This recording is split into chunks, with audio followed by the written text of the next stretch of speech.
নমস্কার, আমি বৈশাখী। শিল্প সাহিত্য বাই বৈশাখী চ্যানেলে সকল শ্রোতা বন্ধুদের স্বাগত জানাই। আজ আপনাদের বলবো গল্প সরসজ্জা। গল্প পাঠ এবং গল্প লেখায় আমি বৈশাখী বিশ্বাস দেবনাথ। গল্পটি প্রথম থেকে শেষ পর্যন্ত শুনবেন।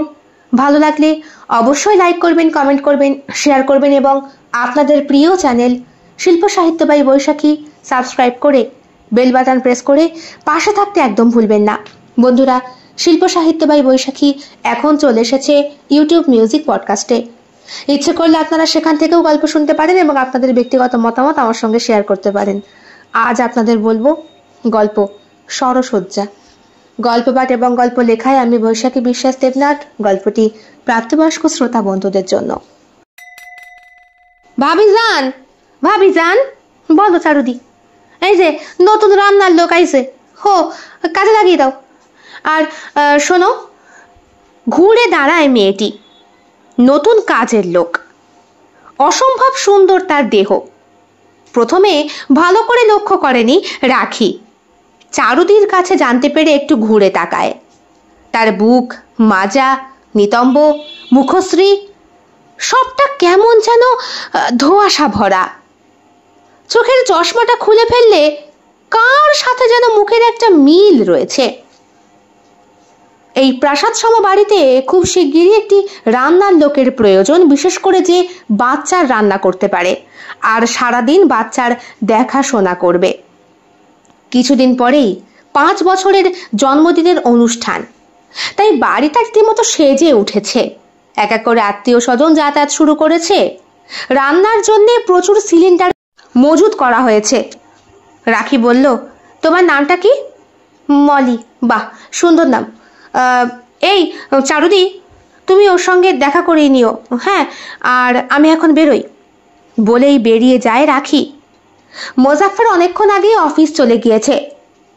ঘর থেকে বেরোনোর ঘন্টা 2 পরে বাড়ি থেকে ফোনটা যায়। আগুনে ঝলসে গিয়েছে প্রাসাদ সম বাড়িটা।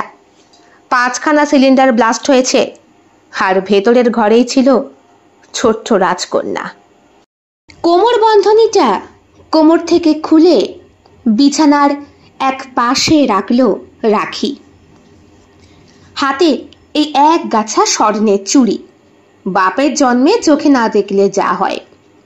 এতক্ষণ ধরে আয়নার সামনে বসে বসে নিখুঁতভাবে নিজেকে পরিদর্শন করছিল রাখি। মাথা থেকে পা পর্যন্ত সোনায় মোড়া। কিছুক্ষণ আগেই তার নিকাহ হয়েছে। বিয়ে হবার সময় তার ভাবি স্বামীকে এসে চোখের দেখা দেখতে পারেনি। আচমকাই হয়ে গেল পুরো বিষয়টা, কেমন যেন স্বপ্নের মধ্যে। কিছুদিন আগেও ফুল বিক্রি করত সে তার আব্বার সাথে রাস্তার ধারে বস্তির দোকানটাতে বসে। শহরের মোড়ের মাথাতেই এই পোড়ো বস্তি এলাকা। একসময় কোন প্রমোটার এখানে আগুন লাগিয়ে দিয়েছিল বস্তি উচ্ছেদ করবার জন্যে, কিন্তু কোনো এক শক্তির বলে ওই আগুন লেগে যাওয়া সত্ত্বেও বস্তির একটা মানুষকেও আগুনে স্পর্শ করতে পারেনি। কিভাবে যেন সকলেই বেঁচে গিয়েছিল সেইখান থেকে। তারই এক নিদর্শন রাখির বাবা আলম শের। তিনি রিকশা চালাতেন। আগুনে গেলিহান শিখা জানে তাকে বাঁচিয়ে দিলেও তার রিকশাটাকে সম্পূর্ণই গ্রাস করেছিল তার বসত ভিটেটুকু। যদিও তারপরে সরকারের তরফ থেকে কিছু সাহায্য পাওয়া গিয়েছে। উচ্ছেদ হয়ে যাওয়া অনেকেই সাহায্যের মোটা অঙ্কের টাকা নিয়ে বস্তি অঞ্চল ত্যাগ করেছে। কোথায় গেছে কেউ জানে না, কিন্তু আলমের আর যাওয়ার জায়গা নেই। এইখানকার কবরস্থানেই রয়েছে তার মৃত মেহবুবা। তারই তো নিদর্শন ছোট্ট রাখি। এই বাচ্চাটিকে নিয়ে সে কোথায় যাবে? তখন রাখির বয়স সবে মাত্র 5 বছর। তিল তিল করে 20টা বছর ধরে নিজের রক্তবিন্দু দিয়ে বড় করেছে আলম। মেয়ের শরীরে ফুলের টোকাটা পর্যন্ত লাগতে দেয়নি। কি না করেছে সে! জুতো সেলাই থেকে চণ্ডীপাঠ। এইভাবে করতে করতেই তো মেয়েকে কলেজ পাশ করানো। তারপরে একদিন বর্ষার এক রাতে নিজের শরীরে প্রবল অসুস্থতার কারণে দোকানে বসতে পারেনি সে। সেই দিনই কৃপা করলেন আল্লাহ, দেখা হয়ে গেল মেয়ের সাথে সেই দেবদূতের পরিবারের।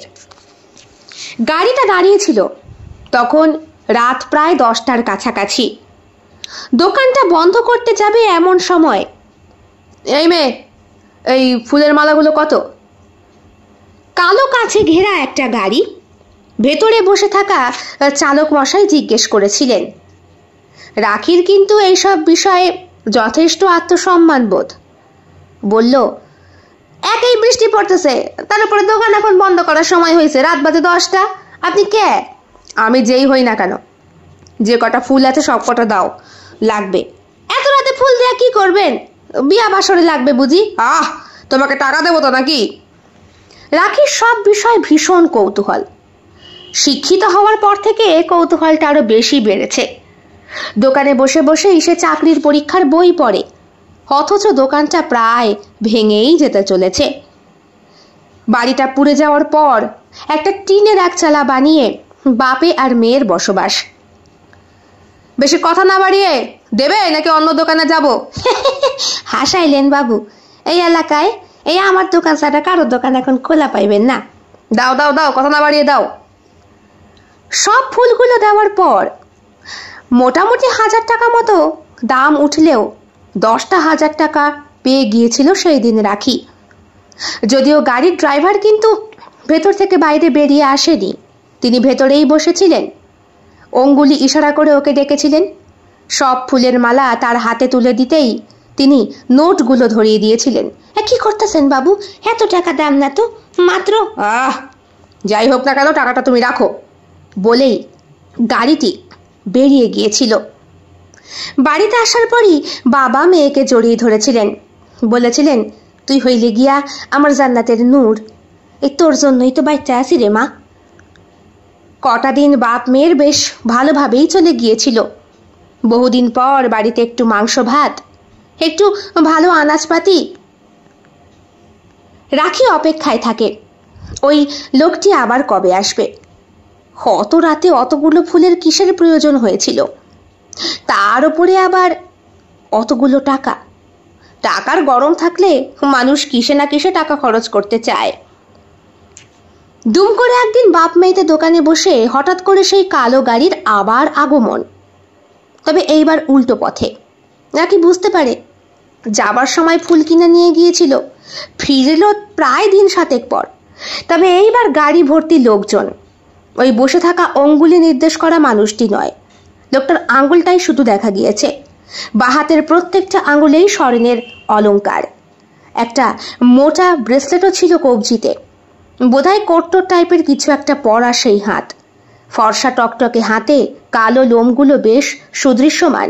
পুরুষ্ঠ আঙ্গুলগুলো যখন রাখির হাতে নোটগুলো তুলে দিয়েছিল, বেশ হৃষ্টপুষ্ট বলেই মনে হয়েছিল ভেতরে বসে থাকা ব্যক্তিটিকে। মনে মনে অনুমান মাফিক একটা সুন্দর সুপুরুষের চেহারা কল্পনা করে নিয়েছিল রাখি, যে এরকম আর 5টা মেয়ে করে থাকে, তাদের ভবিষ্যতের ভাবী স্বামীর রাজপুত্র মাফিক একটা রূপের। গাড়িটা এসে দাঁড়াতেই বুকের ধুকপুকানি বেড়ে গিয়েছিল 10 গুণ। কিরে মা, খাড়ায় রইলি কেন? জিজ্ঞেস করেছিল আব্বা। ও আব্বা, এইটাই সেই গাড়ি, যে গাড়ি সেই দিন 10,000 টাকা দিয়া গেছিল। ও আচ্ছা আচ্ছা, হাঁকে কইবি তো? মাথায় গামছাটা ভালো করে জড়িয়ে ঘামটা মুছে হাত দুটো জোর করে গাড়ির সামনে এসে দাঁড়াতেই একটা কাঁচের জানালা খুলে একটি ভদ্র মহিলার মুখ বাইরে বেরিয়ে এলো। দেখেই মনে হচ্ছে বেশ সম্ভ্রান্ত পরিবারের একজন স্ত্রী লোক। বোরখা পরা, চোখ দুটো বেশ সুন্দর টানা টানা, হাতে হীরের আংটি চকচক করছে। হিনিও দেখি ওই অঙ্গুলি নির্দেশই করেন। ডাকলেন বৃদ্ধ আলমকে। আগিয়ে যেতেই আলম বলল, আপনাদের অনেক শুক্রিয়া, সেই দিন আমার শরীরটা খুব খারাপ ছিল। আপনাকে পোলা মনে হয় আমার মাইয়ারে 10,000 টাকা দিছিল ওই 1 ছড়া ফুলের লগে। আমার মাইয়া চাই নাই, তাও দিছে।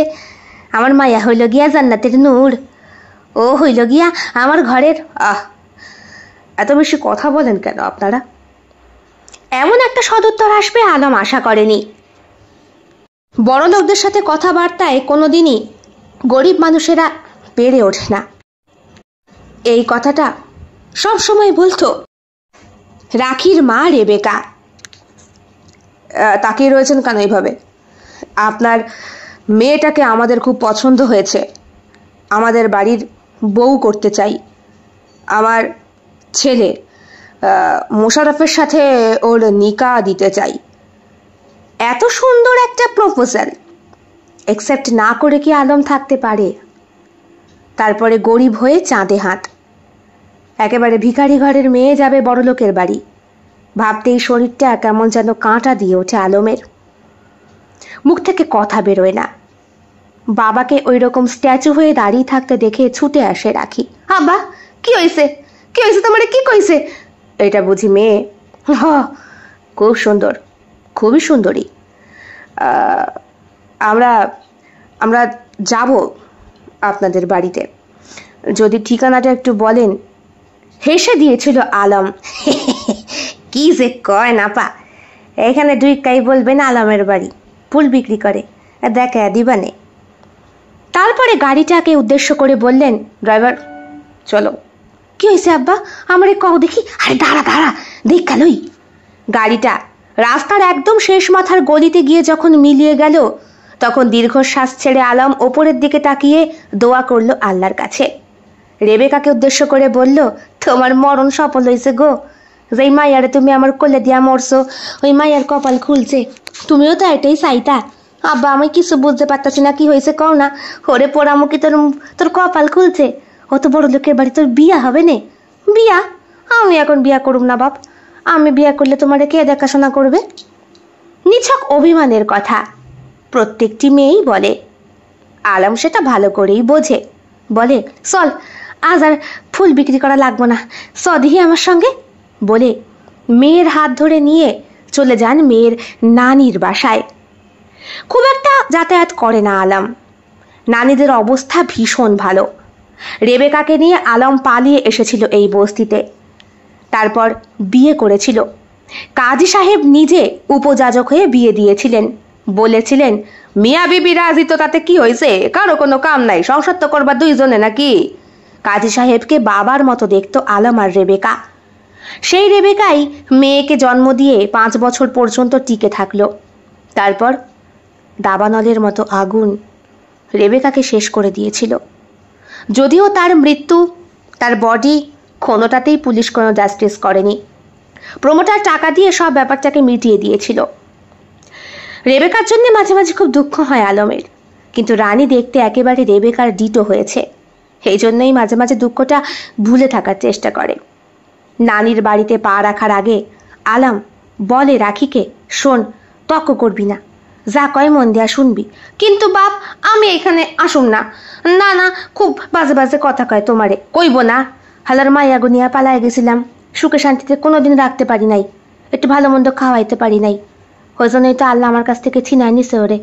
তোরে তো দিছে, তোর এখন কপাল খুলবো, স দেখি। 3 তলা বিরাট বড় বাড়ি। এই বাড়ির একমাত্র কনিষ্ঠা কন্যা ছিল রেবেকা, আর আছে 2টো বর্দা। তাদেরও নয়নের মনই ছিল, কিন্তু কপাল ফেরে এখন সবটাই যেন কেমন। তবে রাখিকে দেখতে পেয়ে 3 তলার ছাদ থেকে ছুটে এলো ওর ভাই আশু। ছুটে এসেই জিজ্ঞেস করলো, কেমন আছো আপা? ভালো, তুই কেমন আছিস? ভালো আছি। দুজনেই প্রায় সমবয়সী। এরপরে নানা নানির ঘরে ওরা ঢোকে। নানা বেশ খানিকটা অসুস্থ, নানিও সেই কারণে চিন্তিত। কও, কি খবর পারো জামাই? কেমন আছো? ইস, না খাওয়াইয়া নিজের শরীরটারও শেষ করছো, আর আমার নাতনিটারও। দেখো দেখি, 7 পানার মতো মুখ, একেবারে আমার রেবেকার মুখখানা পাইছে। আমি কইলাম মাইয়া তারে খাইয়া নিছো, এবার নাতনিটারে আমারে দিয়া যাও। না, আমার বেটি আমি পালন করুম। এক কথায় 2 কথায় আলম বলেই ফেললো, আমি একটা সুখবর আছে দিনি। আপনাকে নাতিনির ভালো করে সম্বন্ধ হয়েছে। কও কি? কি করে জামাই? কইছে ওনারা কয়েকদিনের মধ্যে আইবে। ওই বাড়ি, ওই বস্তির বাড়ি? না না না, ওইসব হইবে না, এই বাড়িতে আইতে কইও। না বাপ, যেই বাড়ি দেখে আমারে পছন্দ হইবে সেই বাড়িতে আমি যাবো, তুমি চলো দেখি। একেবারে আমার মায়ের মতো হয়েছে, বস বস এখানে বলে জোর করে হাত ধরে রাখিকে বসিয়ে দেয় তার নানি। সিন্দুক খুলে একগুচ্ছ গয়না বার করে নিয়ে আসে। আলমকে উদ্দেশ্য করে বলে, এইবার পারেই তো আইসো, তুমি তো জানতা রেবেকার সব গয়নাগুলো আমার কাছেই দেওয়া গেছিল মরার আগে। ওর বাপ ওর বিয়াটা মাইনে নাই তাই পালায় গেছিল বিয়ার দিন তোমার সঙ্গে, সব আমার মনে আছে। নাও নিয়ে যাও, কাউরে কইও না, বিশেষ করে তোমার শ্বশুর মশারে তো কইবাই না। আলমকে এই প্রথম রাখি দেখতে পায় মাথা নিচু করে শাশুড়ির কথা শুনতে। হাতের মধ্যে গয়নার পুরুলিটা নিয়ে গেঞ্জির তলায় লুকানোর চেষ্টা করে আলম। রাখির আত্মসম্মানে প্রচণ্ড লাগে, বলে, দিয়া দাও বাবা, আমার লাগবো না, আমি যেমন আমি তেমনই ভালো, আমারে ফুলের গয়না দিয়া বিয়া দেবা, দিয়া দাও। তুই চুপ কর দিহি, অত বড় ঘরে তোর বিয়া দেব, একটু গয়নাগাটি না দিলে চলে? মেয়েকে চুপ করিয়ে আলম নিয়ে চলে আসে সেই গয়নাগুলো। পেছন থেকে শাশুড়িমা বলে ওঠেন, সম্পর্ক সব কিন্তু শেষ কইরা দিলা? হ্যাঁ, নাতির ভাগ চাইতে সম্পত্তির কিন্তু আয়ো না, কেউ কিন্তু কিছু দেবে না। হ্যাঁ, ভালো কইরা কান খুইলা শুনে রাখো আলম, তোমার আব্বা কিন্তু আজও তোমার ওপরে খৈচা রইছে। আলম ঘাড় নাড়ে। রাখি অবাক হয়ে যায়। বাড়ি ফিরতে ফিরতে রাখির রাগান্বিত মুখটা দেখে আলম বলে, সব কি এমনি করছি? তোর মায়ের শেষ ইচ্ছা পূরণের লগে করছি। মরার আগে আমার হাত ধইরা কইয়া গেছিল, আব্বা আমি যা কয় কইবে, তুমি গিয়া ওই গয়নার বাক্সটা নিয়ে এসে আমার মাইয়ারে বিয়ার সময় দিবা, ওতে আমার আশীর্বাদ আছে ওর লগে। এই কথাটা শোনার পরে রাখি আর না করতে পারে না। 3 দিনের মাথায় ওকে দেখতে লোকজন আসে, বেশি না, মাত্র 2 জন। একটা অল্প বয়সী ছেলে যে রাখির থেকেও ছোট হবে, আর একটা ওই বোরখা পরা মহিলাটি। বস্তির এঁদো পচা গলির মধ্যে উনি ঢোকার সঙ্গে সঙ্গেই সমগ্র বস্তির পচা পায়খানার গন্ধ দূর হয়ে গিয়ে একটা সেন্ট ছড়িয়ে পড়েছিল। নাকে বোরকা ছিলই, তার উপরে আবার রুমাল, শেষ পর্যন্ত মাস্ক, তবুও এই নোংরা গন্ধ কাটিয়ে ওঠা যায় না। ওদের ঘরের ভেতর ঢোকার আগে বর্ষা হওয়ার কারণে প্রচণ্ড পিচ্ছিল কাদা, পিছলে তো ওনার হিল প্রায় ঢুকেই গিয়েছিল মাটির অভ্যন্তরে। অনেক কষ্টে ওই 18-19 বছর বয়সী ছেলেটার হাত ধরে উনি ওদের ঘরে ঢুকলেন। ঢুকে বললেন, কি দেখে যে পছন্দ করেছে কে জানে, মোজাফরের চয়েসও আছে মাইরি। আমাদের কোনো দাবি দেওয়া নেই, শুধু একটা নির্দিষ্ট দিন দেখে আপনার মেয়েকে পার করতে পারলেই হলো। আচ্ছা, তাই হবে। রাখি যন্ত্রের মতো বসে রয়েছে খাটের ওপরে। ওরা এইটুকু কথা বলেই বেরিয়ে যায়, আর যাওয়ার আগে আলমের হাতে ধরিয়ে দিয়ে যায় নগদ 5 লক্ষ টাকা। এইটা রাখুন, বিয়েতে খরচ করবেন।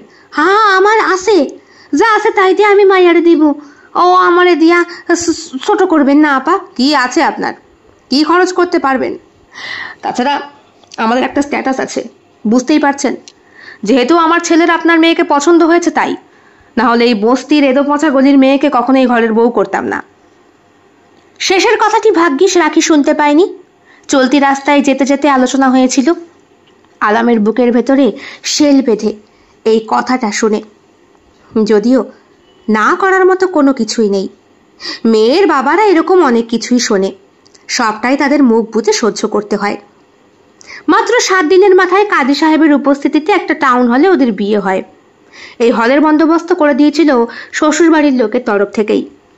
যখন নিকাহ কবুল বলে স্বীকার করে রাখি, তখনও তার বরকে দেখা হয়নি, তবে কণ্ঠস্বরে বুকের ভেতরে হৃদকম্পন ছুটে গিয়েছিল। সুমিষ্ট কণ্ঠস্বর, পুরুষালী এবং ভারী। মনের মধ্যে কল্পনা করেছিল সেই পুরুষটির হাত দুটো, যাকে সে দেখেছিল, তবে মানুষ চক্ষে দর্শন হয়নি, শুধু কণ্ঠস্বরে স্পর্শকাতর অনুভূতি। আজকে ওর ফুলশয্যা, বাড়ি ভর্তি আত্মীয় স্বজন, সোনার গয়নায় মুড়ে দিয়েছে ওকে। যখন চলে এসেছিল তখন বাবা খুব কান্নাকাটি করেছিল, শুধু বলেছিল, রাখি নিজের খেয়াল রাখবা আব্বা, সময় মতো ওষুধগুলা খাবার নেই, আমি আমি আসবো তোমারে দেখতে, এই বলেই চলে গিয়েছিল সে। আলম ঘাড় নেড়ে মেয়েকে আশীর্বাদ করেছিল, পুরো বস্তির লোকজনকে খাইয়েছিল তার নিজের সঞ্চিত সামান্য কিছু অর্থে। ওই 5 লাখ টাকায় সে স্পর্শ পর্যন্ত করেনি। গচ্ছিত রেখে গিয়েছে তার নানির কাছে ভরসা করার মাত্র একটি মহিলাই আছে, যিনি মনে মনে আলমকে খুব পছন্দ করতেন, যদিও কোনোদিনই ওনার স্বামীর সামনে সেটা বলে উঠতে পারেননি। বিয়ের দিন নানি এসেছিল আর ভাইয়া এসেছিল, তাছাড়া আর কেউ আসেনি। মায়ের বিয়ের গয়না এই গয়নার কাছে একেবারেই ফিকে। নানি বলেছিল, আলম বিয়া তো দিলা, দেখা শোনা দিস, মাইয়াটা জলে ভাসবো না তো? না না, ঠিক করে দেখা দিছি আম্মা, পাত্র হলে গিয়া খুব ভালা, তুমি নিজের চোখে দেখছো? হ হ হ, দেখছি দেখছি, সুন্দর, ওই অল্প বয়সী খুব সুন্দর মানাইব। কিন্তু পাত্রকে তো চোখেই দেখেনি সে। আয়নার সামনে বসে নিজের সর্বাঙ্গ পরিদর্শন করতে করতে লজ্জায় কুঁকড়ে যাচ্ছিল রাখি। কি নেই তার, গোটা শরীরটাই স্বর্ণে মোড়া, এমনকি পরনের এই লেহেঙ্গাটা পর্যন্ত লাল আর চেলি সোনার দিয়ে কাজ করা। কত দামি পোশাক বাপের জন্মে কোনোদিনও কল্পনাও করতে পারেনি। কলেজে থাকতে মাথায় নারকেল তেল আর ওই বস্তা পচা একটা হলুদ রঙের চুড়িদার, এছাড়া আর কিছু ছিল না। বাপের কাছে এসে বায়নাও করতে পারতো না। শেষ পর্যন্ত ধারে কাছে দুই একটা বন্ধু বান্ধবী ওই সহানুভূতি দেখিয়ে নিজেদের পুরনো পোশাকগুলো দান করত। লজ্জা ত্যাগ করে সেগুলোই পরে কলেজে যেতে হতো। তাতে আর কিছু না হোক, একটা সার্টিফিকেট হয়েছে, বিদ্যা বুদ্ধি হয়েছে, এটাই তো আল্লাহর অসীম কৃপা। দরজা নখের শব্দে ভয় ভীতি আরো 10 গুণ বাড়ে রাখির। বুকের ধুকপুকানি শুরু হয়। আজকে তার প্রথম রাত্রি। মনে মনে কল্পনা করছে সুঠাম সুন্দর একটি পুরুষ তার কাছে আসবে, আসলে সে তাকে ভালোবাসবে, উজাড় করে দেবে তার শরীরের সবটুকু। একটা গয়নাও হয়তো গায়ে থাকবে না। বিছানাটার মধ্যে কত সুন্দর ফুল দিয়ে সাজানো, দুটো হাঁস রয়েছে তোয়ালে দিয়ে তৈরি করা। বিছানার পাশে একটা লাল রঙের টকটকে সোফা, সেখানেও ফুল দিয়ে সাজিয়ে রেখেছে। তাতে সুন্দর সাদা রঙের চাদর পাতা এবং সেখানে স্পষ্ট করে লেখা রয়েছে ওর স্বামী আর ওর নাম। গোটা ঘরে মোমবাতি জ্বলছে, তবে সবটাই ইলেকট্রিকের, আগুনের কোনো সিন নেই। ঘরে এসি রয়েছে আর 10 গুণ ঠান্ডা লাগছে রাখির। কি জানি কি হবে, কি জানি কি হবে। আব্বার কথা মনেই পড়ছে না।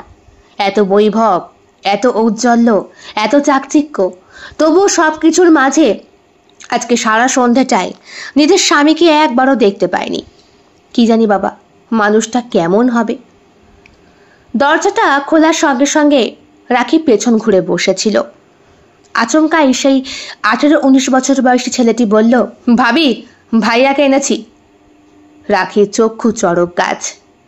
মদের নেশায় চুর হয়ে যাওয়া তার স্বামী, এই প্রথম দেখা।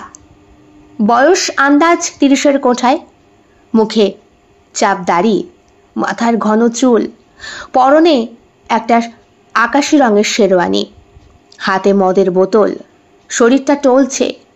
হ্যাঁ, এ তো সেই আঙুলগুলো, সব হাতে আংটি পরা, সেই ফর্সা হাত, তাতে কালো রঙের লোম, কিন্তু সেই হাতে আজকে টাকার বদলে মদ, আর হাতে জড়ানো রয়েছে জুঁই ফুলের মালা। মানুষটা চোখ বুজে ঠিকমতো হাঁটতে পারছে না। এক ঘাড়ের ওপরে ভর দিয়ে রয়েছে সেই ছেলেটার, আর তার পাশে দাঁড়িয়ে কিছুক্ষণ আগেই দেখা রাখির ননদিনী। বিবাহিত সে, কিছুক্ষণ পরই তার ফ্লাইট, এই রাতেই সে ফিরে যাবে। নরওয়েতে সে থাকে। এই বাড়িতে ঢুকে রাখি জানতে পেরেছে এখানকার প্রত্যেকটা মানুষই প্রচণ্ড শিক্ষিত, হাই সোসাইটির সঙ্গে বিলং করে। দেখতে প্রত্যেকেই সুন্দর এবং বেশিরভাগ সবাই বিদেশেই থাকে। এই প্রাসাদ সম বাড়িটায় রাখির একার রাজত্ব। যাকে ও দেখেছে, যে ওকে দেখতে গিয়েছিল, সেই মানুষটি পর্যন্ত বম্বের বাসিন্দা। এই 18-19 বছরের ছেলেটা এখানে পড়াশোনা করে, বাড়ি রক্ষণাবেক্ষণের দায়িত্বে রয়েছে। এ বংশ পরম্পরায়, আগে ছিল এর বাবা, আর থাকবে এই গোটা বাড়িতে তার স্বামী মুজাফর, যাকে সে এখন দেখতে পাচ্ছে। বিছানার ওপরে শুইয়ে দিয়ে গেল ছেলেটা। বলল, ভাবি, একটু দেখে শুনে রাখবেন, এটা ভাইয়ার রোজকার রাতের রুটিন। পাশে দাঁড়িয়ে থাকা ননদের দিকে চোখে চোখ মেলাতে পারছে না রাখি। ননদ নিজেই মাথা নিচু করে বলল, আই এম সো সরি ভাবি, অনেক বুঝিয়েছিলাম, বলেছিলাম আজকে রাতটা অন্তত খাস না, কিন্তু কথা শুনলো না। তুমি দরজাটা ভেতর থেকে বন্ধ করে দাও। রাখি আকাশ থেকে পড়েছে, স্বপ্ন থেকে বাস্তবে ফিরে এসেছে। এতক্ষণ বোধহয় স্বপ্নের ঘোরের মধ্যে থেকে রাতটা কাটিয়ে দিতে পারলেই খুব ভালো হতো। ফুল দিয়ে নির্মিত শয্যায় পড়ে রয়েছে একটা দেহ, দেহতে কোনো প্রাণ নেই মনে হচ্ছে। ফুলগুলোর মাঝখানে শুয়ে জুতো পরেই হাতে মদের বোতলটা। রাখি কাঁপা কাঁপা ভঙ্গিতে এগিয়ে যায়, চরণ জোড়া খুলে দেয়, হাতের বোতলটা নিয়ে টেবিলের ওপর রাখে। মানুষের মুখটা কত নিষ্পাপ, কত সুন্দর এর ঠোঁট দুটো, কত পরিষ্কার গায়ের রং, অথচ হঠাৎ চোখ পড়ে রাখির শেরওয়ানির মাঝখানে গাঢ় লাল লিপস্টিকের দাগ। বোধহয় সেই সব পাড়ায় গিয়েছিল। এখন রাখি হিসাব মেলাচ্ছে। সেই দিন অত রাতে অতগুলো ফুলের তোড়া 10,000 টাকা দিয়ে কিনে বোধহয় ওই বেশ্যা পাড়াতেই সে গিয়েছিল। তারপর হয়তো গভীর রাতে ফিরে চলে গিয়েছে। তখন রাখি দোকান বন্ধ করে বাড়িতে। কিন্তু রাখিকেই কেন? অত মেয়ে থাকতে ওর জীবনটা কেন? বোধহয় ও গরিব বলে, কোনোদিন প্রকাশ করতে পারবে না দুঃখের কথা কাউকে, সেই কারণেই। আচমকা রাখি যখন তার স্বামীর মুখটি দেখছে, ছেলেটি তাকে জড়িয়ে ধরে। হাতের চাপে রাখিও পড়ে যায় তার নিচে। মুখের ওপরে তার স্বামী, অথচ ভালোবাসা দিয়ে নয়, নেশার ঘোরে সে মত্ত, এবং নেশার ঘোরে একটা নাম সে বারবার উচ্চারণ করছে। স্পষ্ট ভাষায় শোনার চেষ্টা করছে, কিন্তু আউড়ে যাচ্ছে সেই বুলি। তার হাত দুটো এখন রাখির চুলের ওপরে এলোপাথারি খেলা করছে। রাখি বুঝতে পারছে মানুষটা ঘোরের মধ্যে রয়েছে, রাখিকে তার মেহবুবা ভাবছে। কিন্তু রাখি তো সেই টাইপের মেয়ে নয়। ধচমচিয়ে সে উঠে বসে। চোখের কোণা থেকে কখন টপ টপ করে জল গড়িয়ে পড়েছে। নিজের গয়নাগাটিগুলো খুলে রেখে সাদা মাটা একটা শাড়ি পরে ওয়াশরুম থেকে ভালো করে হাত মুখ ধুয়ে এসে দেখে মানুষটি অঘরে ঘুমোচ্ছে। সোফার মধ্যে যেখানে সুন্দর সাদা চাদর পাতা এবং ফুল দিয়ে সাজানো, যেখানে নামটা খোদাই করা, ইচ্ছে করছে সেটাকে ছিঁড়ে ফেলতে। এই ঘরটা রাখির বসত ভিটের থেকে অনেকটা বড়। বড়লোকদের ঘরগুলো বিরাট বড় বড় হয়। সোফার মধ্যেই সেই দিন রাতে শুয়ে পড়ে রাখি। পরের দিন সকালে ঘুমটা ভাঙার পরে সে দেখে তার ওঠার অনেক আগেই বিছানা ফাঁকা। তার মানে তার স্বামী উঠে পড়েছে। লজ্জা পেয়ে যায় সে।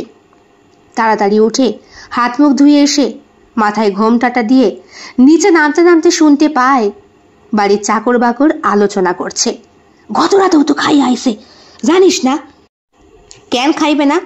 এতদিনকার অভ্যাস সে কি আর যায়? প্রথম বউটাও তো এই জন্যই মরছে, অভিমান কইরা। এইটাও মরবে।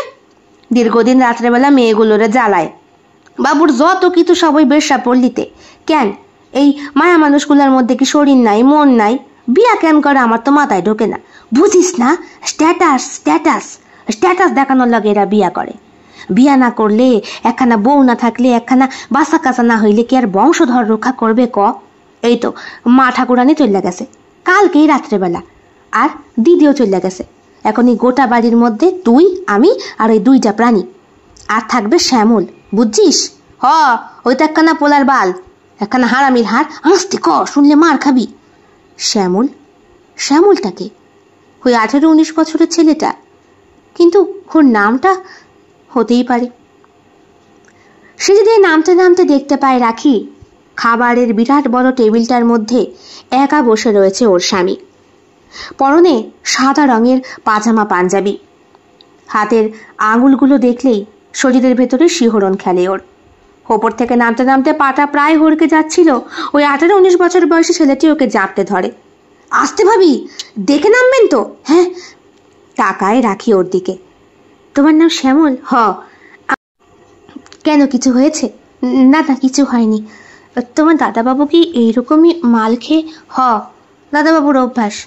আমার বাপ ঠাকুরদার আমল থেকে এই বাড়ি দেখাশোনা করতেছে আমার পূর্বপুরুষ, ওই জন্য আমিও করি। এই তো কলেজে পড়তেছি, কোনো কিছু দরকার হইলে আমারে কইবেন, আমি সব কিছু বন্দোবস্ত করে দেব। কিন্তু তোমাদের দাদাবাবু এমন কেন? আর বাড়ির সবাই? সব তো চলে গেছে বিদেশে। একা থাকার লাগে, কেবল আমিই থাকে, দাদাবাবু থাকে। দাদাবাবু তো মন এখানে মানে না, উনি তো মেহবুবা আছে, তার কাছে যায়। তার বাড়িটা কোথায়? ও তার বাড়ি তো এই শহরেই, বেশাপল্লীর মায়া, বোঝেন না? ওরা আরো বেশি জান্নাতের হুড় হয়। এইখানকার আম্মা আর আব্বা ওই জন্যই তো আপনারা দিয়া বিয়া করে আনছে। আপনি হইলেন গিয়া স্বর্গের নূর, কত সুন্দর আপনার শরীর, কত সুন্দর আপনি। ঠিক করে কথা বলো শ্যামল, মাফ কইরা দেন ভাবি, আমার নামে কিছু কইয়েন না। ছেলেটি হাত জোর করে বলে, আমি সুন্দর হলেও বা তোমার দাদাকে তো ধরে রাখতে পারছি না, সে তো তার মেহবুবার কাছে যাচ্ছেই বলে খটখট করে নেমে আসে সে। বুঝতে পারে রাখি প্রথম থেকেই শক্ত হাতে হাল ধরতে হবে, তবে এই মানুষটিকে বিপদ থেকে সুপথে আনা যাবে। কিন্তু মানুষটিকেও তো তার কথা শুনতে হবে। রাখিকে ওপর থেকে নেমে আসতে দেখেই উঠে পড়ে মোজাফার এবং উল্টো হাঁটা মারে। দাঁড়ান, কোথায় যাচ্ছেন? রূঢ় কণ্ঠে রাখি বলে। মোজাফার বলে, এই কে রে আমার সঙ্গে এইভাবে কথা বলছে? আপনার নিকাহ করা বউ। তাকান পেছন দিকে, তাকান। পেছন দিকে ঘুরে থাকায় মোজাফার। কি কিছু বলবে? হ্যাঁ, কথা তো অনেক কিছুই বলার আছে আপনার সঙ্গে। কালকে রাতে আপনি এরকম ব্যবহার কেন করলেন আমার সঙ্গে? কথাটা শোনা মাত্রই মোজাফারের মুখের ভুল বদলে যায়। আমার সাথে এই ভাষায় কোনোদিন কেউ কথা বলেনি। এই চাকর বাকরের সঙ্গে শুনে নাও, আর আমার সাথে একদম কথা বলতে আসবে না। আমার থেকে 10 হাত দূরে থাকার চেষ্টা করবে, কেমন? এক্সকিউজ মি, আমি হেঁটে হেঁটে আপনার কাছে আসিনি। আপনি রীতিমতো কাজী সাহেবকে ডেকে আমাকে বিয়ে করেছেন। হ্যাঁ হ্যাঁ, বিয়ে করেছি, তার বদলে অনেক টাকা তোমার বাবাকে দেওয়া হয়েছে। টাকা? কত টাকা চাই? সব টাকা আপনাকে আমার আব্বা ফেরত দিয়ে দেবে। আমাকে আমার যোগ্য সম্মানটা দেবেন, নচেত কি আমি আপনার নামে থানায় কেস করব। বাবা বলে হেসে ওঠে মোজাফার, আর হাসতে হাসতেই এগিয়ে আসে। বলে, পাজি মাইয়া, আমার নামে কোনো কেস হয় না। আমি হইলাম গিয়া এই রাজপ্রাসাদের রাজপুত্র, আর তুমি হইলা গিয়া আমার রানী। আর রাজপুত্রদের তো একখানা রানী থাকে না, অসংখ্য থাকে। আমারও আছে, শহরের পশ্চিম পারে আমার মেহবুবা। আমি তার কাছে রোজ যাব, রোজ। তার কাছে যা আছে তোমাগো বাড়ির মাইয়াগোর মতে তা নাই। দেখার চেষ্টা করেছেন? এই মুখ সামলে বলে মোজাফার রাগ দেখিয়ে চলে যায়। বাড়ির চাকরগুলোর দিকে একবার চোখ বুলিয়ে নেয় রাখি। বলে, ইনি কি বরাবরই এইরকম? হ হ, আপনি পারলে এটা ঠিক করেন আপা। এমন ইনি ছিলেন না। আগের ভাবিজান কত ভালো ছিল, কত যত্ন আত্তি করত, না খাইয়া বৈশা থাকতো, তাও মানুষটাকে শুধরাতে পারে নাই। কান্নাকাটি করতো, মন পায় নাই। শেষ পর্যন্ত গলায় দড়ি দিয়া তা যে মারা গেছে তার নামে কোনো জাস্টিস হয়নি। কিসের জাস্টিস হইব কন? পুলিশ তো এনাদের হাতের মুঠার মধ্যে। বলে চাকরগুলো চলে গেল যে যার ঘরে। রাখি চুপ করে বসে। ছেলেটি দাঁড়িয়ে রয়েছে। বলল, শ্যামল তুমি কিছু খেয়েছো? হ খাইছি। কি খেয়েছো? চা খেয়েছি। আমাকে একটু কিছু দেওয়ার প্রয়োজন বোধ করছো না নাকি? বাড়ি কেয়ারটেকারের মতো থাকো। শ্যামলের মুখটা সঙ্গে সঙ্গে পাংশু হয়ে যায়। অপমান হয়েছে সে। তার মুখ বিবরণ দেখে মনেই হচ্ছে প্রচন্ড রাগ হচ্ছে তার শরীরের ভেতরে, যদিও সে মুখ ফুটে কিছু বলতে পারছে না। সেই দিন সন্ধেবেলা সারাদিন কোথায় ছিল মুজাফফর রাখি জানে না। এই বিরাট বড় বাড়িটা কয়েকটা ঘর দেখতে দেখতেই বোধহয় বিকেল গড়িয়ে সন্ধে হয়ে যায়। সারা দুপুর ধরে রাখি অনেকবার ফোন করার চেষ্টা করেছে ওর বাবাকে। বাবা ফোন ধরছে না। শরীর খারাপ করলো কিনা কে জানে। এই মুহূর্তে তো বাবার কাছে যাওয়াটাও সম্ভবপর নয়। সব মিলিয়ে একটা জাতাকলের মধ্যে ফেঁসে রয়েছে রাখি। সন্ধেবেলায় গায়ে আতরের ঝাঁঝ মেখে যখন তার স্বামী বেরোবে, ঠিক তখনই রাখি গিয়ে ধরে তাকে। বলে, কোথায় যাচ্ছেন? মেহবুবার কাছে। সরো, আপনার লজ্জা করে না? বিয়ে করে বউ নিয়ে এসেছেন বাড়িতে, আপনার বিবাহিত নতুন স্ত্রী আপনার জন্য অপেক্ষা করছে, আপনি তাকে ফেলে এই শরত। এই লেকচার আমার একদম ভালো লাগে না। তাহলে আমাকে বিয়ে কেন করেছিলেন? বাবা আমার কথা রাখতে। প্রথমটাকেও করেছিলাম, তবে আমার মেহবুবার কাছ থেকে আমাকে কেউ ছিনিয়ে নিতে পারবে না। কোথায় থাকে আপনার মেহবুবা? কি পান তার মধ্যে, কি নেই তার মধ্যে? হ্যাঁ, সে অপার্থিব সুন্দরী। তার তার ঠোঁটের হাসি, তার মাথার চুল, তার তার তার কি দেহ? দেহ আমারও আছে। দেখুন, বলে বুকের আঁচলটা সরিয়ে দেয় রাখি। কি চান? কোনটা চান? কি নেই আমার মধ্যে? আপনার মেহবুবার থেকে অনেক বেশি আছে, অনেক। পারলে লুটে নিন, তবু আমাকে সম্মানটা দিন। এইভাবে আমাকে ধাক্কা মেরে সরিয়ে দিয়ে ঘর থেকে বেরিয়ে যায় মোজাফফর। রাখির চোখ থেকে টপ টপ করে জল পড়ে।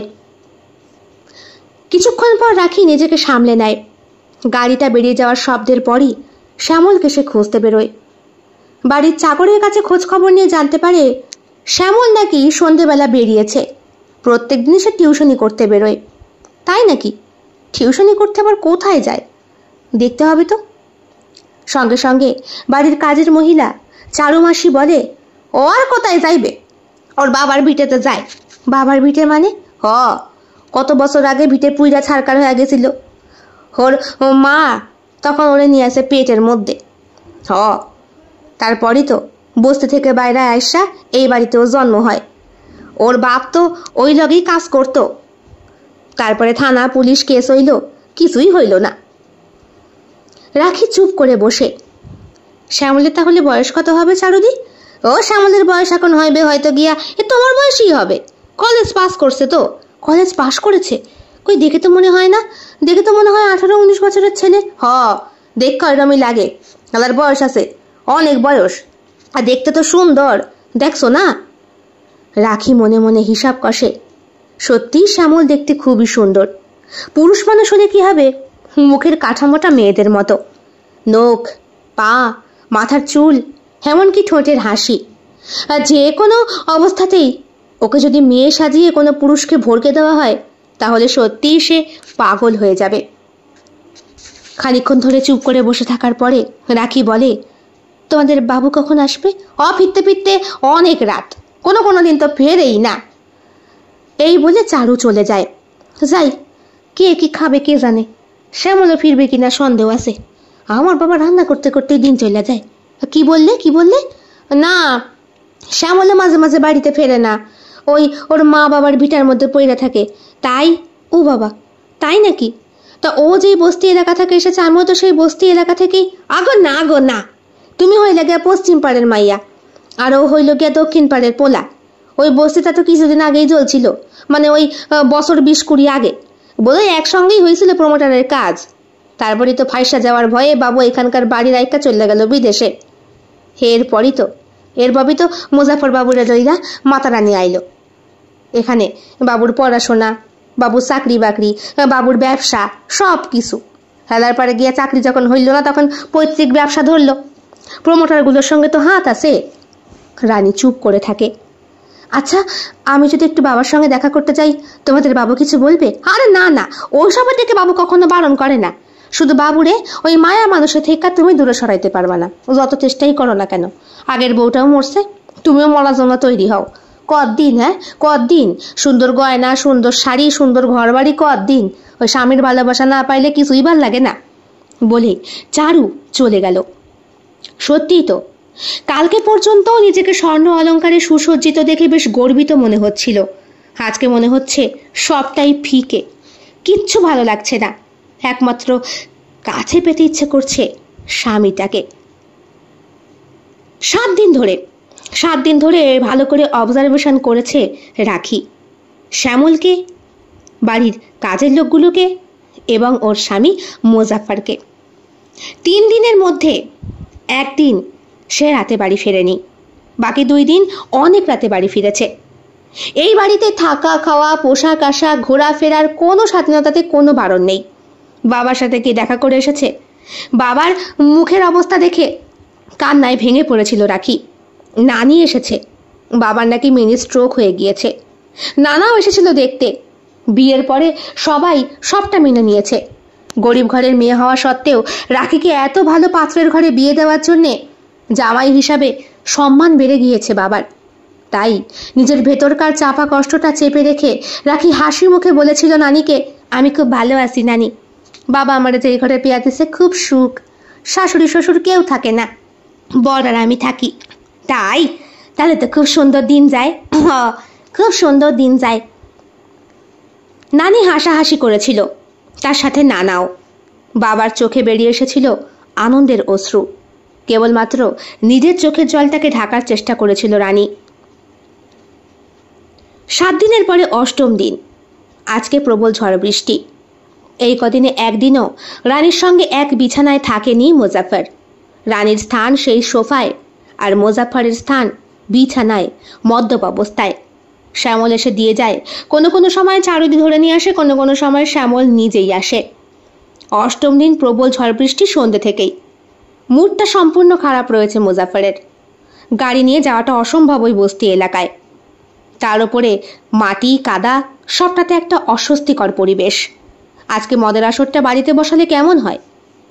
হঠাৎ করে এত সুন্দর প্রপোজালটা দিয়ে বসে রাখি। বলছি মোজাফফর সাহেব, আজকে এই ঘরের মধ্যেই বসালে হয় না একটা মুজরোর আসর?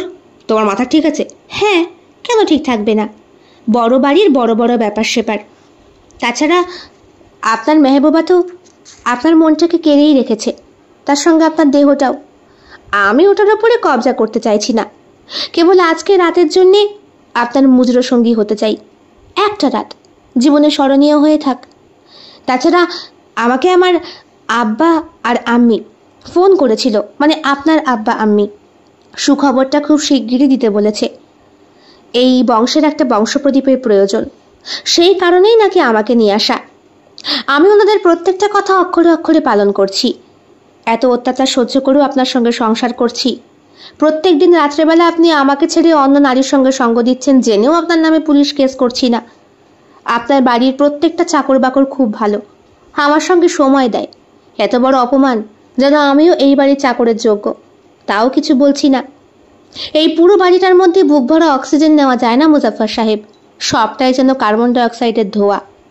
এতগুলো দিন হয়ে গেল, তাও দেখুন আমি গোটা বাড়িটাকে এখনো পর্যন্ত অবজার্ভ করতে পারিনি। অন্দরমহল, ভেতর মহল, বাহির মহল, সবটাতেই কেমন যেন ধোঁয়াশা। তুমি কি বলতে চাইছো? আমি বলতে চাইছি, যেই নারী আপনাকে মোহমায়ায় জড়িয়ে রেখেছে, সেই নারী সম্পর্কে আপনি কতটুকু জানেন? কে? মেহবুবা? সে তো আমার রাতের মেহবুবা। দিনের বেলায় সে তার মুখ দেখায় না, সে গভীর রাতে আমার কাছে আসে। পায়ে ঘুঙুর বেঁধে, হাতে মেহেন্দি পরে, চুড়িতে পরে, মাথার ঘন চুল, তার ঠোঁটের হাসি, তার আর আর কি? ওইসব তোমার মধ্যে নেই। তাছাড়া তোমাকে আমি পই পই করে বারণ করেছি, আমার শোবার ঘরে তোমার ঠাঁই হবে না। তুমি তার সত্ত্বেও এসেছো। দেখো, তোমাকে বিয়ে করে তোমার বাবাকে অনেকগুলো টাকা দেওয়া হয়েছে। তাছাড়া বাবা মা চেয়েছিল, আমি তাই করেছি। প্রথম বউটাকে বিয়ে করতে চাইনি আমি, জোর করে দিয়েছিল। সে মরেছে, আত্মহত্যা করেছে। তোমার ক্ষেত্রেও ঠিক সেই। এখন তুমি কোন দিকে যাবে তোমার বিচার বিবেচনা। যদি আমার কাছে ডিভোর্স চাও, আমি ডিভোর্স দিতে পারি। আমি তোমার জন্য খোরপোশ নিতেও রাজি। তবুও তুমি তোমার লাইফটাকে বেছে নাও, আমাকে আমার মতো করে ছেড়ে দাও। মেহবুবা ছাড়া আমার আর কিচ্ছু নেই, কিচ্ছু না। মেহবুবার মধ্যে রয়েছে মদিরার নেশা, যা আমাকে প্রত্যেক পদে পদে আকর্ষণ করে। ওর কাছে গিয়ে আমি যে সুরা পান করি, সেই সুরায় আমি জীবন রস খুঁজে পাই। জানো, আমার বাড়ির অনেক অনেক অনেক বদনাম আছে। আমার বাপ ঠাকুর দ্বারা প্রমোটারের সঙ্গে ওঠা বসা করে অনেক বস্তি এলাকার মানুষকে পুড়িয়ে মেরেছে। তারই মধ্যে একজন ছিল মেহবুবার বাবা মা, তারাও মারা গেছে। এরপরে মেহবুবার স্থান হয়েছে ওই বেশ্যাবৃত্তি এলাকায়। জানো, যদি মেহবুবা সেরকম ঘরে থাকতো, যদি ওর বস্তি বাড়ি বাবা মা বেঁচে থাকতো, তাহলে মেহবুবাও বিশ্বসুন্দরীর থেকে কম কিছু হতো না। সে খুব শিক্ষিত, পড়াশোনা করেছে, তাও তার ঠাঁই হয়েছে ওইখানে। আর এইসবের মোহ থেকে আমি বেরোতে পারি না। তাই নিজেকে কিছুটা দোষীমুক্ত করার জন্য, আমার পিতৃপুরুষের বদনাম কমানোর জন্যে আমি মেহবুবার কাছে যাই। আমি রাত কাটিয়ে আসি। ওর শরীরের প্রতি আমার কোনো আকর্ষণ নেই। আকর্ষণ আছে ওর সুন্দর মুখশ্রী আর দেহবল্লরী চোখে দেখার জন্য। বিশ্বাস করো, আমি চেয়েছিলাম আমার প্রথম স্ত্রীকে খুশি করতে, কিন্তু প্রত্যেক দিন রাতে ওর মুখটা আমার চোখের সামনে ভেসে উঠলেই আমি আর অন্য কোনো মেয়ের কাছে গিয়ে থাকতে পারি না। একটা মাতাল করা উগ্র গন্ধ আমাকে পাগল করে দেয়, যেই গন্ধটা আমি আমার ঘর থেকে পাই, যে আমাকে আমার ঘর থেকে টানতে টানতে আমার গাড়ি পর্যন্ত নিয়ে যায়। তারপর আমাকে নিয়ে যায় সেই বস্তিতে, যে এখানে তার নিবাস। আমি গাড়ি থেকে নামার কিছুক্ষণ পরে গন্ধটা কেমন যেন হারিয়ে যায়। তারপরে মেহবুবা আমাকে নিজে ডেকে নিয়ে যায় হাত ধরে। তার ঘরে বসি, তাকে দেখি, তার গান শুনি, সে আমাকে মদিরা খাওয়ায় আর আমাকে দেখায় আমার পিতৃপুরুষের করে যাওয়া সেই ভিডিও ফুটেজ, যেখানে রয়েছে কতগুলো নৃশংস মানুষকে পুড়িয়ে মারার কাহিনী, তাদের জ্বলে পুড়ে শেষ হয়ে যাওয়া, রুজি রোজগার শেষ হয়ে যাওয়া। আমি এই বিভৎস করুণ অবস্থার মধ্যে বেঁচে থাকতে চাই না রাখি। আমি একটা সুস্থ স্বাভাবিক জীবন চাই, কিন্তু আমার রক্ত, আমার আভিজাত্য আমাকে এসব করতে বাধ্য করে। আমি এদের মধ্যে পড়ি না, সেই কারণেই তো আমি নিজেকে একটু একটু করে শেষ করে আমার বাবা মাকে উপযুক্ত শিক্ষা দিয়ে যেতে চাই। এই বংশটাকে একদম শেষ করতে চাই, যাতে যাতে আমার ছেলে মেয়েরাও এই বিধক্ত ইতিহাস থেকে চিরতরে মুক্তি পেতে পারে। রাখি চুপ করে এতক্ষণ তার স্বামীর কথা শুনছিল। যেই মানুষটাকে দূর থেকে অনেক বেশি ঘৃণা হচ্ছিল, সেই মানুষটাকে আচমকা কেমন যেন ভালোবাসতে ইচ্ছে করছে। তার মানে ওর ভিতরে একটা সুন্দর মানুষ লুকিয়ে রয়েছে, যে রয়েছে এখন আচ্ছাদনের ভেতরে, যাকে ফুলের পাপড়ির মতো বের করে আনতে হবে, ভালোবাসায় ভরাতে হবে, কঠিন পরীক্ষা দিতে হবে রাখির। সে দেবে। কোন গন্ধ তার স্বামীকে আকর্ষণ করে নিয়ে যায় সেইটা তাকে জানতে হবে। সেই দিন রাত্রে রাখি মুজরো বসায়, নিজে ঘুঙুর পরে নাচ করে, আর রাখিকে হৈরম লেহেঙ্গা পরে ঠোঁটে লিপস্টিক দিয়ে হই বেশে সামনে আসতে দেখতেই মাথার ভেতরে আগুন জ্বলে ওঠে মুজাফফরের। ঠাস করে একটা চর মেরে বলে, অনেকক্ষণ ধরে সহ্য করেছি, তুমি আমার নিকা করা বউ। আমি কাজী সাহেবের সামনে কবুল বলে তোমাকে স্বীকার করেছি। হ্যাঁ, আমি সেন্সে, একদম স্বাভাবিক সেন্সে তোমায় স্বীকার করেছি। সুতরাং স্ত্রীর জায়গায় আর মেহবুবার জায়গায়। ওকে মুজরোর দিকে থাকতে দাও। তুমি ঘর সংসার নিয়ে এই তো আমার উপযুক্ত স্বামীর মতো কথা। আমি যখন আপনার বিবাহিতা স্ত্রী, আপনি যখন আমাকে গ্রহণ করেছেন, তখন কেন আমাকে স্বীকার করছেন না? কেন মানছেন না? কেন আমাকে অধিকার দিচ্ছেন না? বলুন। আমি মুজরো করলে যখন আপনার গায়ে এত লাগছে, তার মানে আমি তো বলছি রাখি, আমি সেই গন্ধটার কাছে যেতে চাই না, কিন্তু বিশ্বাস করো, ওই মাতাল করা গন্ধটা হয়েছে ওই যে সেই সুবাস। তুমি পাচ্ছ? মুজাফফর কি হলো আপনার? আমি গন্ধটা পাচ্ছি। পাচ্ছ না? তুমি পাচ্ছ না? মুজাফফর জিজ্ঞেস করে রাখিকে। রাখি বলে, এটা আপনার ভ্রম, কোনো গন্ধ নেই। আমি রয়েছি, ঘরের দরজা বন্ধ, ঘরে আঁতরের গন্ধ আমার শরীর থেকে। দেখুন বলে জড়িয়ে ধরে সে তার স্বামীকে। গন্ধ নামানোর চেষ্টা করে, কিন্তু সেই গন্ধ আরো বেশি আকর্ষণ করে মুজাফফরকে। দরজা খুলে সে উড়ে যাওয়ার মতো করে সিঁড়ি দিয়ে নামতে থাকে। দাঁড়ান, যাবেন না, দাঁড়ান। কেউ দাঁড়ায় না। মুজাফফর একদম বাইরে বেরিয়ে যায়। বাইরে তখন অঝরে বৃষ্টি পড়ছে। ড্রাইভারকে তুলে দেয় সে এবং গাড়ি করে বেরিয়ে পড়ে। শহরের রাস্তার বুক চিরে যখন মুজাফফরের গাড়িটা এগোচ্ছে, তখন রাখির ভেতরে সবকিছু দুমড়ে মুচড়ে একাকার হয়ে যাচ্ছে। পরের দিন খুব সকালে রাখি ঘুম থেকে ওঠে। রাতে মুজাফফর বাড়ি ফেরেনি। গত 2 দিন তাকে সে যেতে দেয়নি মেহবুবার কাছে। এই কারণেই বোধহয় আজকের শাস্তি। চারুকে সকালবেলায় ডাকে। চারুদি কও, বলছি মাথাটা খুব ধরেছে, কফি হবে?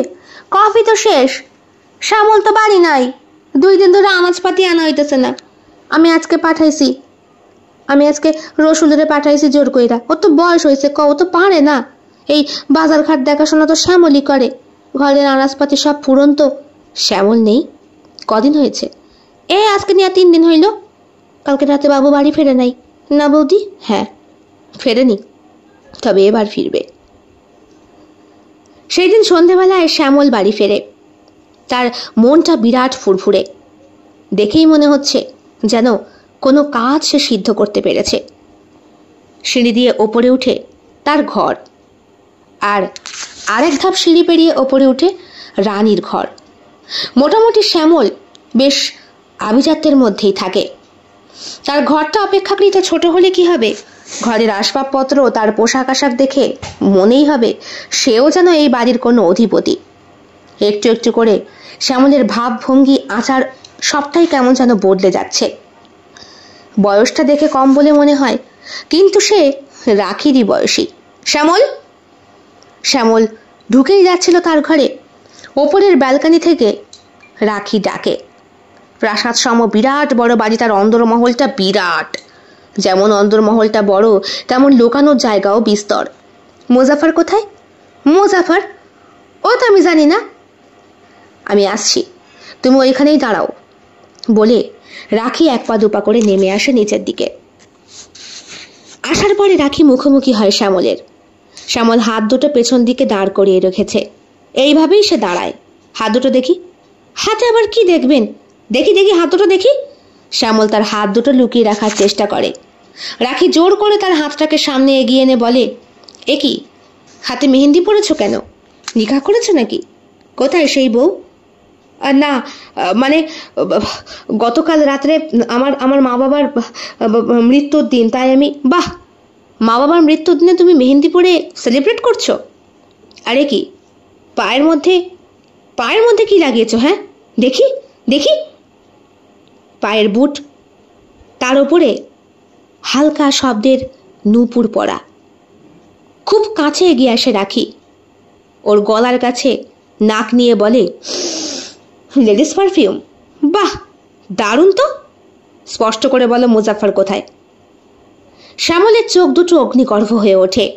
ফস করে তাকিয়ে এসে হেসে বলে, সব তাহলে বুঝে ফেলেছেন? না বোঝার তো কিচ্ছু নেই। 2 2 4 অঙ্ক মিলে গিয়েছে। তুমি আক্রোশে ভুগছ, বস্তি আগুনে পুড়িয়ে দেওয়ার রোষে। তুমি আমার জীবনটা নষ্ট করতে চাইছো। আমার আগে যাকে বিয়ে করেছিল মোজাফফর, তাকে তুমি খুন করেছো এবং তার শরীরটাকে ফ্যানের সঙ্গে লটকে দিয়েছিলে। সবই যখন বুঝতে পেরেছেন, তাহলে চুপচাপ থাকুন, জানে বেঁচে যাবেন, নাহলে আপনিও শেষ হবেন। কে শেষ হবে আর কে শেষ হবে না, এই বাড়ির হিসাবটা তো আমি করব শ্যামল। আমাকে আজ পর্যন্ত কেউ ধরতে পারেনি, কেউ না। সেই 16 বছর বয়স থেকে আমি এইখানে। আমার জন্ম এই ভিটেতে হয়েছে। এই বাড়ির প্রত্যেকটা মানুষকে আমি হাড়ে হাড়ে চিনি। মোজাফফর ছোটবেলা থেকে এই তার উপর আমার একটা তীব্র আকর্ষণ ছিল। ভেবেছিলাম তাকে আমার মতো বানাবো, সমকামী। হলো না। এদিকে মেয়ে মানুষের উপরে বেশ আসক্ত, তাই ওকে ধরার জন্য নিজেকেই না হয় একটু পরিবর্তন করলাম। সেই থেকে তিলে তিলে নিজেকে গড়ে তুলেছি। এখনো পর্যন্ত শারীরিক দিক থেকে অপারেশনটা করা হয়নি, তবে অর্থ গুছিয়ে ফেলেছি। ব্রেস্ট অপারেশন করে খুব শিগগিরই আমি নিজেকে পুরুষ থেকে স্ত্রীতে পরিণত করব। তারপরে সারা জীবনের জন্যে আমি মোজাফফরকে নিজের কবলে নেব। এরপরে ওর সম্পত্তি, ওর বাবা মা, ওর বাড়ি গাড়ি সবকিছু আমি শেষ করে দেব। তারপর সেই বস্তির মানুষগুলোকে আমি সাহায্য করব, টাকা দেব। তাদের হারিয়ে যাওয়া সংসার তারা কোনোদিন আর ফিরে পাবে না, কিন্তু তাদের ভিটে তারা তো রক্ষা করতে পারবে, তারা প্রাণে বাঁচতে পারবে, তারা পেট ভরে খেতে পারবে। তাই বলে তুমি এটা সত্যি জানতে পেরে আমার লক্ষ্যভ্রষ্ট আমায় করতে পারো না। তুমি এগুলো কি বলছো শ্যামল? তুমি যেটা করতে চাইছো সেটা অন্যায়, এটা ঠিক নয়। দেখো, মোজাফফর তো কোনো অন্যায় করেনি, তার বাবা মা করেছে বলে সে ভিতর থেকে অনুতপ্ত, এবং সে তোমাকে ভালোবেসে সবটা শুধরাতে চায়। সে আমাকে যোগ্য সম্মানটুকু আজ পর্যন্ত দেয়নি, দেবে না, কারণ আতলের গন্ধে তাকে আমি ভরিয়ে রেখেছি। সে মদিরা আসক্ত, সে আমার বশীভূত, সে আমি ছাড়া। কিছুক্ষণ পরই পেছন থেকে একটা হাততালির শব্দ আসে।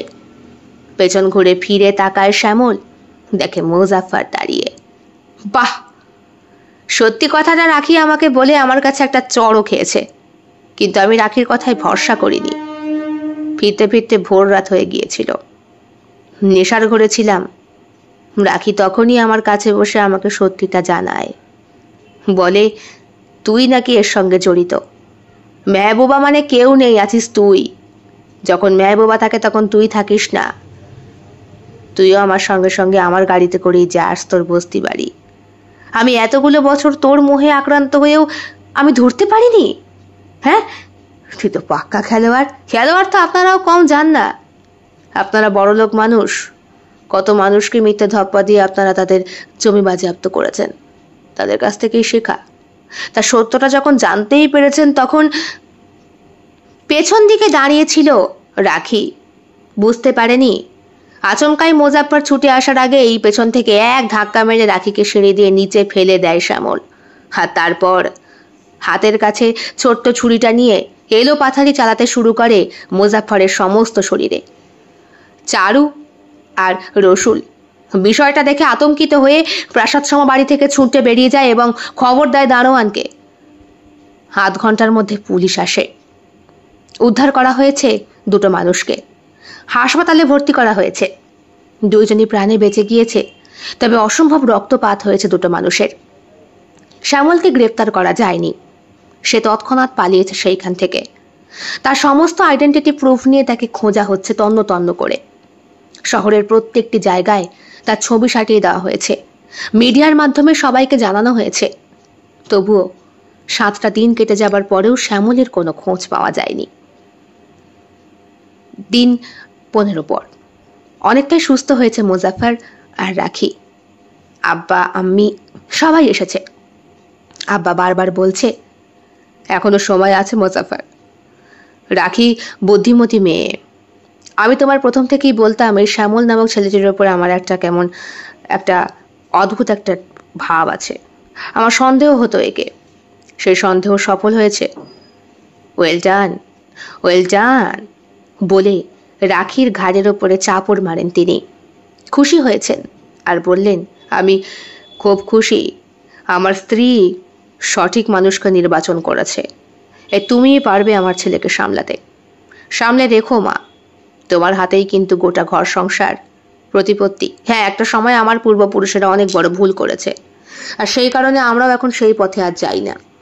স্বচ্ছ স্বাভাবিক জীবনটা আমরাও পছন্দ করি।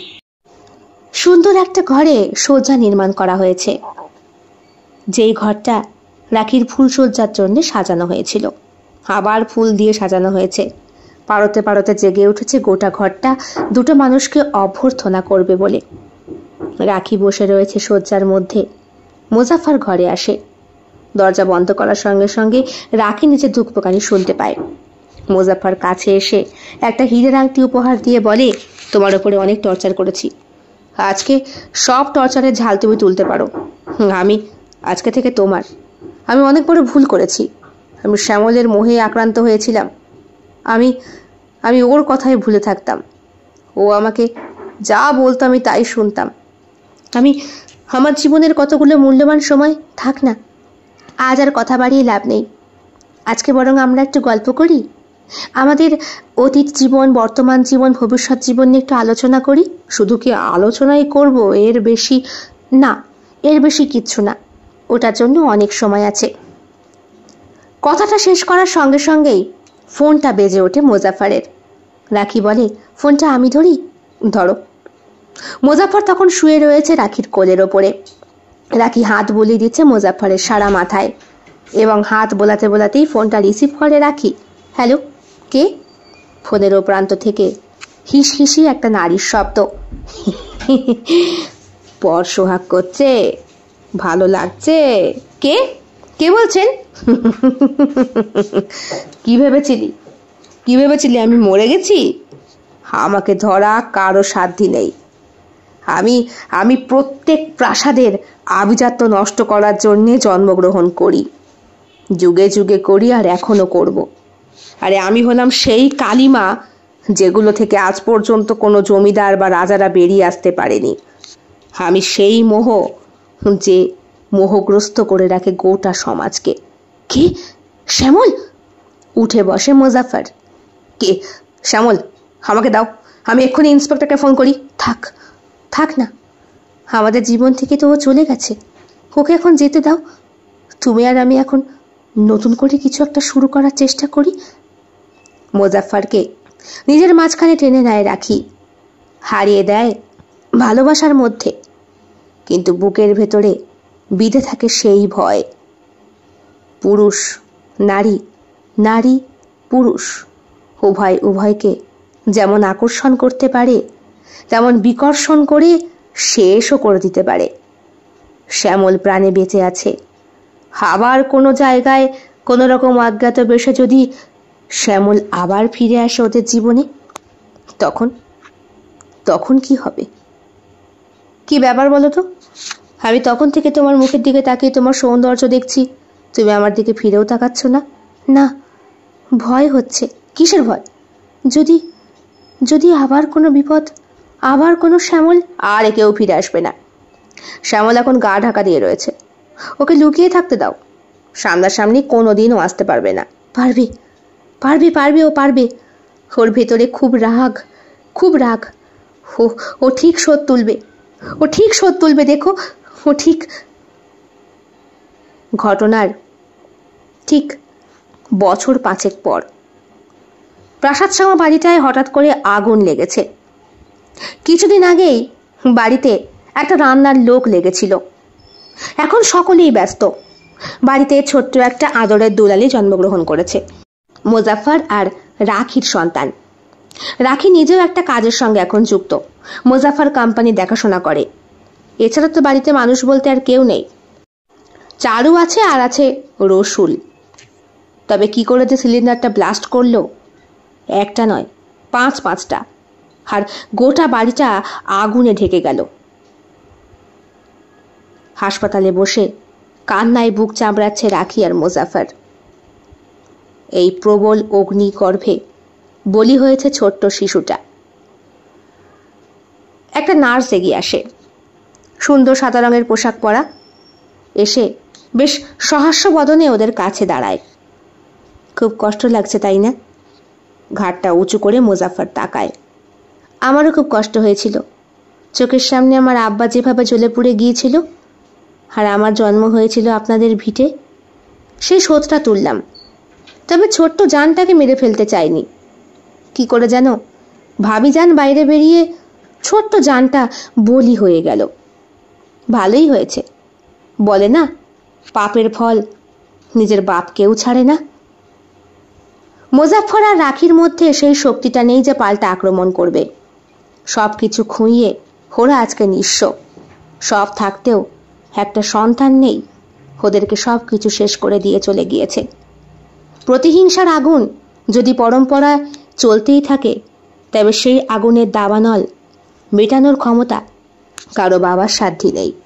সেটা পারিবারিকই হোক, সম্পত্তির দিক থেকেই হোক, বা অন্য কোনো প্রতিশোধ। কেমন লেগেছে আজকের নিবেদন? কমেন্ট বক্সে কমেন্ট করতে কেউ ভুলবেন না। আর ভালো লেগে থাকলে অবশ্যই লাইক করবেন, শেয়ার করবেন এবং আপনাদের প্রিয় চ্যানেল শিল্প সাহিত্য বাই বৈশাখী সাবস্ক্রাইব করে অবশ্যই পাশে থাকবেন।